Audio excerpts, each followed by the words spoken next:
আপোনাৰ নামটো? নমস্কাৰ, মোৰ নাম শ্ৰী কমলজ্যোতি ডেকা। কমলজ্যোতি ডেকা ক'ৰ পৰা আহিছে?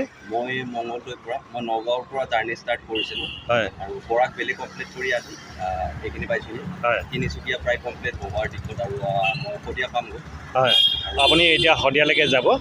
আপোনাৰ এই যাত্ৰাটোৰ উদ্দেশ্য?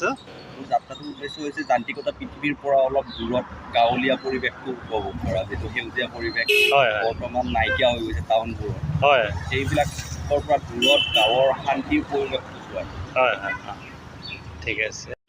নমস্কাৰ বন্ধু বান্ধৱীসকল, মই এই ঢলা শদিয়ালৈ আহি আছিলোঁ। ইয়াত আহি থাকোঁতে এখেতক লগ পালোঁ। এইফালে মন্দিৰ এটা আছে, কি মন্দিৰ নাজানো, শিৱ মন্দিৰ নেকি? কালী মন্দিৰ হ'ব। এই কালী মন্দিৰলৈ আহিলোঁ, লগ পালোঁ আৰু ঘপককৈ লগ পাই এখেতক মানে কথা পাতিলোঁ।